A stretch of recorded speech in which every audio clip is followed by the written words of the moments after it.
అత్తయ్య గారు, ఈ మాయ మళ్ళీ ఏదో వెదోపని చేయబోతుందని నాకు అనుమానంగా ఉంది. నీకెందుకొచ్చిందమ్మా అనుమానం? అది ఫోన్లో మాట్లాడినప్పుడు నువ్వెవరితో మాట్లాడుతున్నావని మనం అడిగామా? అడగలేదు. అడగకుండానే చెప్పింది అంటే మనకి అనుమానం వచ్చిందేమోనని దానికి అనుమానం వచ్చింది. అందుకే దాన్ని కవర్ చేసుకోవడం కోసమే అదలా చెప్పింది. సో మనం చాలా జాగ్రత్తగా ఉండాలి.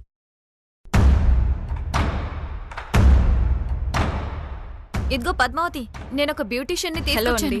బ్యూటీషియనా? ఇప్పుడెందుకు? అదేంటి అలా అంటావు? రేపు పెళ్లికి మీరు మాత్రం అందంగా తయారవ్వరా ఏంటి? పద్దు పద్దు, మనం కూడా ఫేస్ ప్యాక్ చేయించుకుందామే. ఏ, కావాలంటే మనం వేరే వాళ్ళని పిలిపించుకుందాం. ఏవిడితో మనకేం వద్దులే. అదేంటమ్మా, ఫేస్ ప్యాకే కదా అడిగింది, దాంతో పాటు నువ్వు కూడా పెట్టించుకో. అత్తయ్యగారు, నాకొద్దు అత్తయ్యగారు. అబ్బా, ప్రతిదానికి ఇలా భయపడుతూ కూర్చుంటే ఎలాగమ్మా? నా మాట విని ఫేస్ ప్యాక్ పెట్టించుకో. పెళ్లి ఫోటోల్లో అందంగా పడతావు.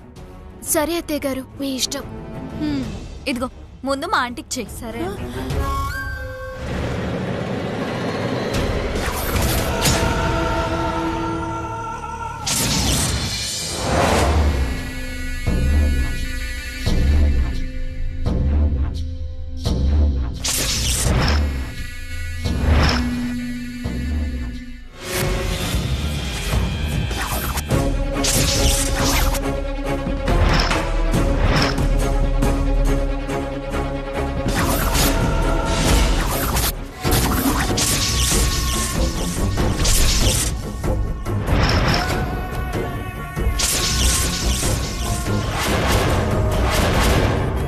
చంపిస్తావేంటి? మీరేగా ఇంట్లో రక్తపాతం జరగాలని చెప్పింది. నోర్మయ్, రక్తపాతం అంటే కత్తితో పీకలు కొయ్యడం కాదు. మరి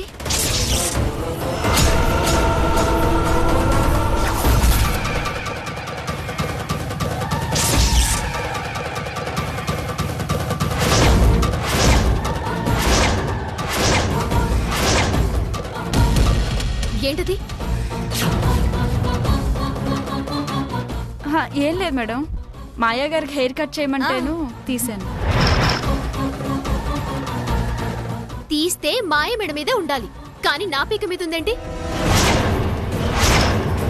అంటే మీకు కూడా చెవి దగ్గర హెయిర్ ఎక్కువ వచ్చిందని కట్ చేద్దామని. కట్ చేసింది చాలు, వచ్చిన పని చూసుకోండి. అలాగే మేడం, మీరు కీరా పెట్టుకోండి మేడం.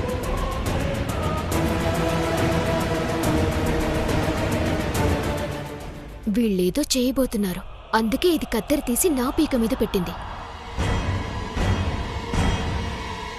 మాయా, ఓ గిన్నెడు వేడి నీళ్ళు తీసుకురండి. బాగా మసిలిపోయి ఉండాలి. పొరపాటును పడితే తోలు ఊడిపోవాలి. దేనికంటే? స్టీమ్ కోసం అమ్మా. ఓ, ఆవిరి పట్టించడం కోసం. ఫేస్ ప్యాక్ వేశాక ఆవిరి పడితే స్కిన్ లో ఉన్న హోల్స్ అన్నీ ఓపెన్ అవుతాయి. దానివల్ల స్కిన్ చాలా ఫ్రెష్ గా స్మూత్ గా ఉంటుంది. ఓకే ఆంటీ, ఇప్పుడే తీసుకొస్తాను.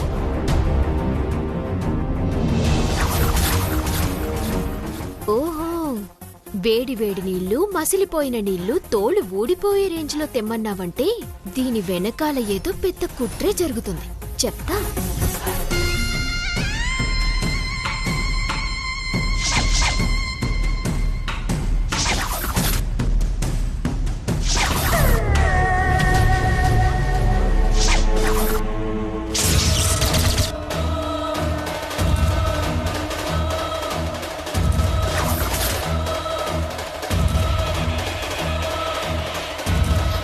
సారీ అండాళ్ళు, ఈ మరిగిన నీళ్లు నీ మొహం మీద పోయడం, వెంటనే నువ్వు కెవ్వమని అరవడం, ఇదంతా చూసిన గోవిందు జ్యోతిష్కుడు చెప్పినట్టే జరిగిందని ఈ పెళ్లి క్యాన్సిల్ చేయడం కన్ఫర్మ్.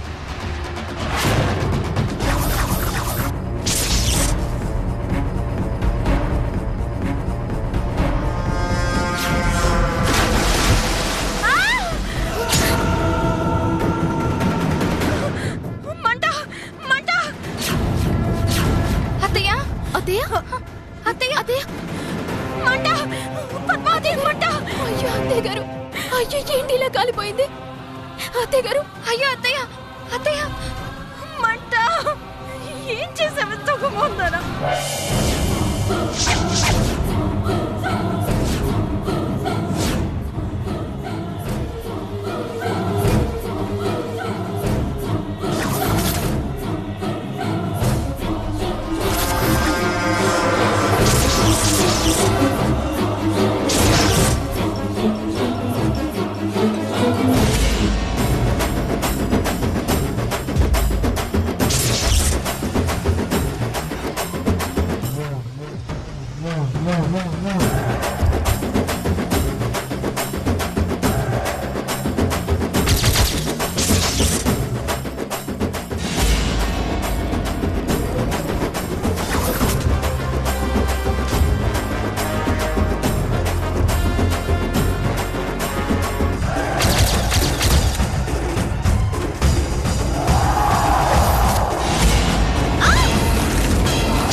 ఏంటి మాయా అలా పడిపోయావు? ఏంటి మాయా అలా పడిపోయావు? లే, ఏంటి మాయా చూసుకొని నడవద్దా? అయ్యో, ఓసే త్రిపుర, వెళ్ళి బన్నలు తీసుకురా. అలాగే. నా చర్మం ఊడిపోయేలా ఉంది. ఓసే మాయా, కొంప ముంచావు కదే. ఆ ఇంట్లో వాళ్ళని కాల్చి వెంటే నీ చెయ్యి నువ్వే కాల్చుకున్నావేంటే?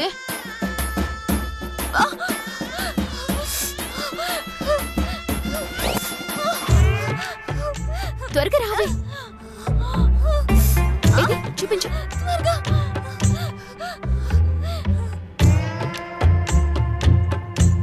దేవుడా, నా చర్మం ఊడిపోయేలా ఉంది. ఈ మంట భరించలేకపోతున్నాను. ఏంటి మాయ ఇలా పడ్డావు? ఎవరైనా పనపు చెప్పినప్పుడు ముందు వెనక చూసుకోకుండా ముందుకు వెళ్తే జరిగే పరిణామాలు ఇలాగే ఉంటాయి. ఇదేంటి, ఎవరైనా పనప్ప చెప్తే అంటుందేంటి? దామిని చెప్తే వచ్చిందని దీనికి అర్థమైపోయిందా? ఆలోచించింది చాలు గాని డ్రెస్ తీసుకోమ్మా. మొహానికి పూయించుకుందామని పిలిపించుకున్నావు, చివరికి చేతికి పూయించుకున్నావు. పదువే కడిగేసుకుందాం. రెండెత్తయ్యా.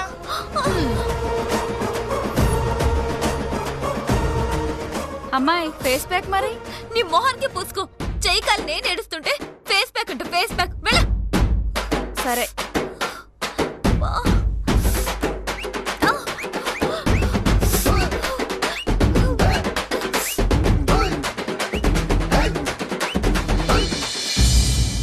ఏం మాట్లాడుతున్నావు మాయా? జ్యోతిష్యుడు శాపం పెట్టడం వల్ల నీ చేయి కారణం ఏంటి? మా ఇంట్లో వాళ్ళకి కదా ప్రమాదం జరుగుతుందని చెప్పాడు.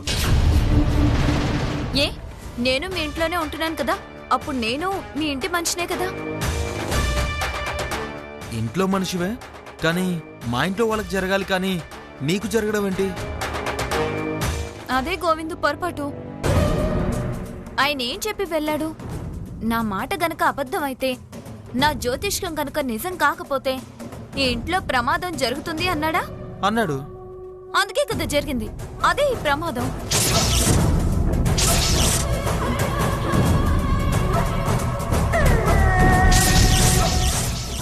అంటే ఆ జ్యోతిష్యుడు చెప్పినట్టు అక్షరాలుగా జరగబోతుందా?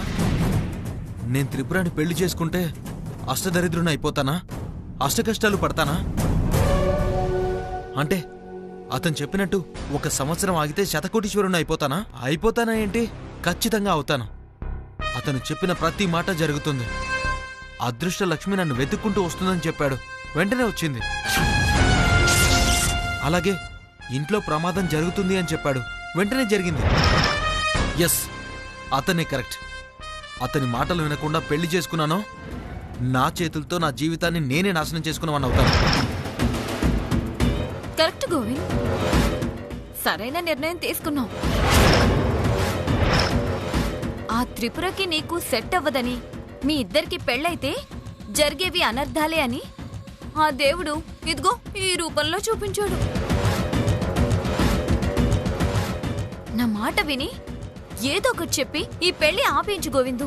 నో, చెప్తే వినేవాళ్ళెవరూ లేరు, అంతా మూర్ఖులే. నీలాగే. ఏంటే? అదే, నువ్వు తప్ప అందరూ మూర్ఖులే అంటున్నాను. కరెక్ట్గా చెప్పావు. మరి పెళ్ళెలా ఆపుతావు గోవిందు?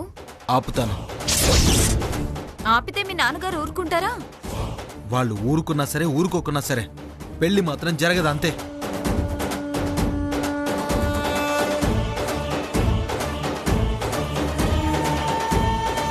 చూడవేనా చెయ్యి ఎలా కాలిపోయిందో. చెయ్యి కాలితే ఏంటే, అవతల త్రిపుర బ్రతుకే కాలిపోతోంది. మనం వేసిన వలలో గోవింద్ పడ్డాడు. సో మనం వేలు పెట్టకుండానే పెళ్లి తనే చెడగొట్టేస్తాడు. దాంతో త్రిపుర పుట్టింటికి, ఏ దామిని అత్తింటికి. ఏ, త్రిపుర అంటే పెళ్ళవకపోతే పుట్టింటికి వెళ్ళిపోతుంది. మరి నువ్వెలా ఇంటికి వస్తావే? ఇక్కడే ఉంది అసలైన ప్లాన్. ఆ ప్లాన్ ఏంటంటే,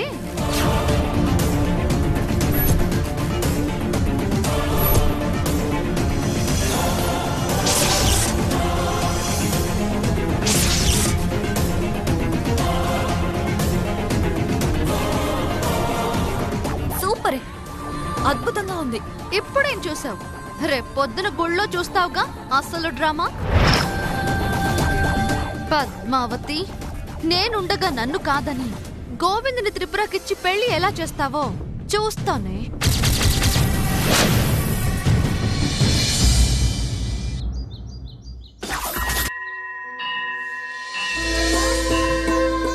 ఎలాగైనా సరే నా బిడ్డని మా అమ్మా నాన్న దగ్గరికి చేర్చు తండ్రి.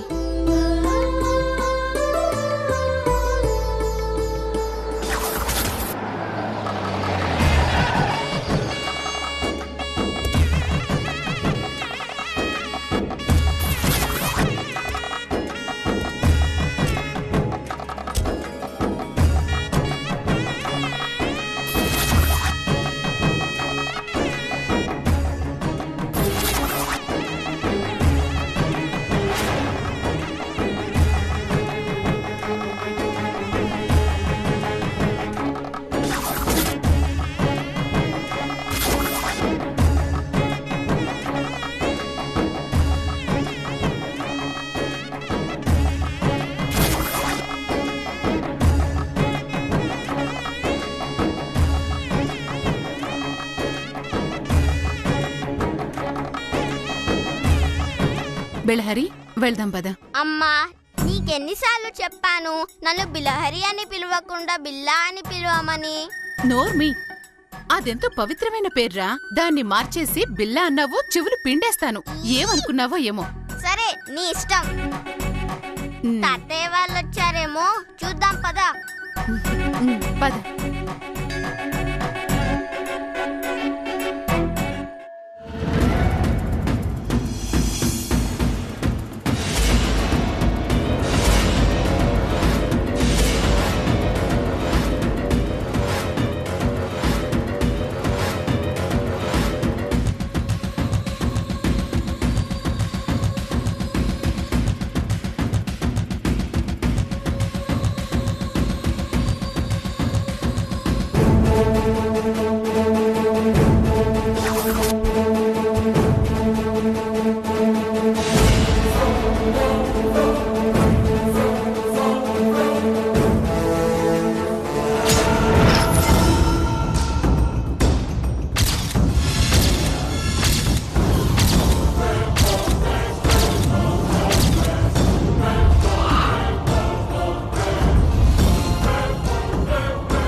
వదినేంటి ఇటువైపు వస్తుంది? పొరపాటున మావయ్య గారు బిలహరిని వదిన్ని చూశారు. ఇక వాడు జీవితంలో ఇంట్లో అడుగు పెట్టడానికి ఉండదు.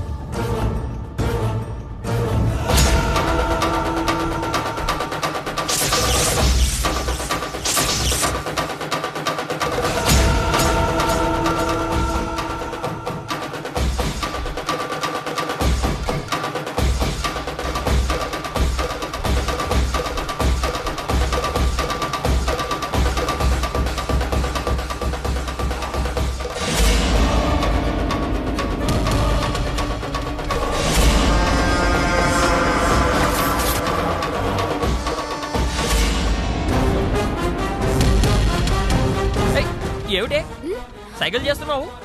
నేనా? నేనెవరికి సైగ చేస్తున్నాను బావా? దేవునికి దండం పెట్టుకుంటున్నా. నువ్వు ఎవరికో సైకిల్ చేస్తున్నావు బావా. నేనెవరికి సైగ చేస్తాను? నేను దేవునికి మొక్కుకున్నాను అంతే. లేదే, నువ్వు అన్నావే, నేను విన్నాను. ఒరే శ్రీనివాసు, నోరు మూస్తావా? పద్మావతి చెప్తోంది కదా మొక్కుకుంటున్నానని. పద వెళ్దాం. అయ్యో ఎందుకమ్మా భయపడతావు? వెళ్ళి తాడో పేడో తేల్చుకుందాం పదా. ఏడ్చావులే పిల్ల విధవా, నోరు మూసుకో.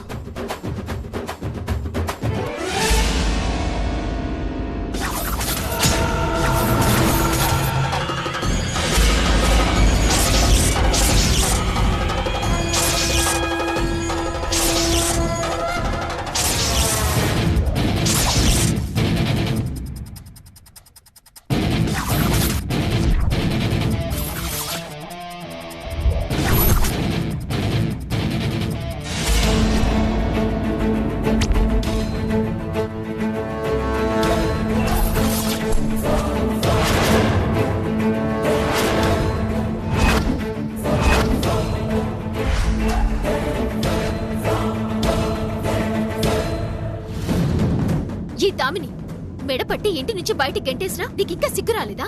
అసలు నిన్ను పెళ్లికి ఎవరు పిలిచారనొచ్చా? మర్యాదగా ఇక్కడి నుంచి వెళ్ళిపో, లేదంటే నేనేం చేస్తానో నాకే తెలీదు. వెళ్ళు. హలో, ఇదేవైనా మీ తాత కట్టించిన గుడి అనుకున్నావా? నువ్వు చెప్పగానే ఇక్కడి నుంచి పారిపోవడానికి ఇది పవిత్రమైన దేవాలయం. ఇక్కడికి ఎవరైనా రావచ్చు. రావద్దు అనే హక్కు గాని అధికారం గాని నీకు లేవు అని అంటాననుకున్నావా పద్మావతి? నో.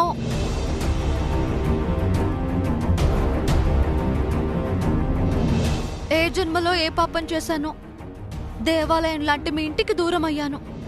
దేవతల్లాంటి మనుషుల్ని దూరం చేసుకున్నాను.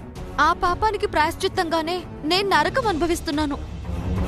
అందుకే చేసిన తప్పులన్నింటికీ క్షమాపణ అడుగుదామని వచ్చాను.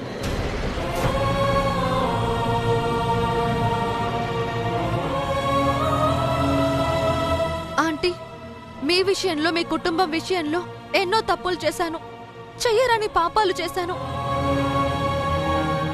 మంచి మనసుతో వాటన్నిటిని మన్నించి నన్ను క్షమించానని ఒక్క మాట చెప్పండి చాలు. ఇక మళ్ళీ ఈ జీవితంలో మీ కంటికి కనిపించను అంకుల్. Please uncle. సరే సరే, ప్రాయశ్చిత్తానికి మించిన పరిహారం లేదంటారు. సరే, నీ తప్పు నువ్వు తెలుసుకొని క్షమించమని అడుగుతున్నా కదా, చేసిన తప్పులన్నీ మన్నిస్తున్నాను. సర్లే. Thank you uncle, thank you very much. తల్లి లాంటి మిమ్మల్ని నా చేష్టలతో బాధ పెట్టాను. నా పిచ్చి చేష్టలతో మీ మనసుని బాధ పెట్టాను. మీ కూతురు లాంటి దాన్ని అనుకుని నన్ను క్షమించండి ఆంటీ. సర్లేమ్మా, చేసిన తప్పులు తెలుసుకున్నావు, నాకంతే చాలు. ఏ దామిని, నీ నాటకాలు ఆపుతావా? నీ కళ్ళబొల్లి మాటలు చెప్తే కరిగిపోవడానికి ఇక్కడెవ్వరూ సిద్ధంగా లేరు. నువ్వు తేనె పూసిన కత్తివే. ఏ క్షణం ఎలా మారుతావో, ఏ నిమిషం ఎవరి ప్రాణాలు తీస్తావో తెలీదు. చేసిన ఓవర్ యాక్టింగ్ చాలు. ఇక్కడి నుంచి వెళ్ళిపో. వెళ్ళు. నమ్మవు కదూ పద్మావతి? నన్ను నమ్మవు కదూ? సరే చూడు. త్రిపుర, గోవిందుని దక్కించుకోవాలని నిన్ను ఎన్నో రకాలుగా కష్టపెట్టాను. ఆఖరికి నీ ప్రాణం కూడా తీయాలనుకున్నాను.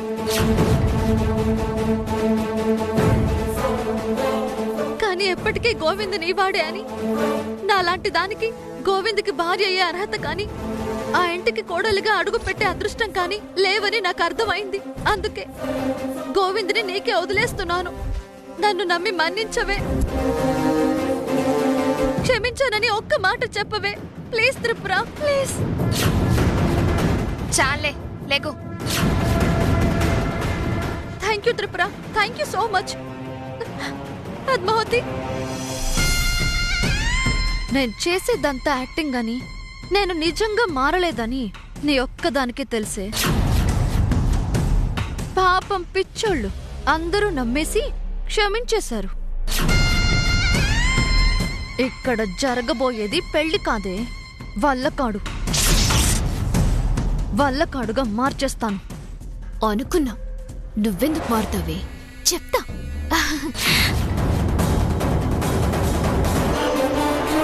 Thank you Damini, thank you very much. మావి గారు, దామిని నాతో ఏం చెప్పిందో తెలుసా? ఏం చెప్పిందమ్మా? తనే దగ్గరుండి గోవింద్కి త్రిపురకి పెళ్లి జరిపిస్తుందంట. ఈ పెళ్లి జరిపించే బాధ్యత మొత్తం తనదేనంట.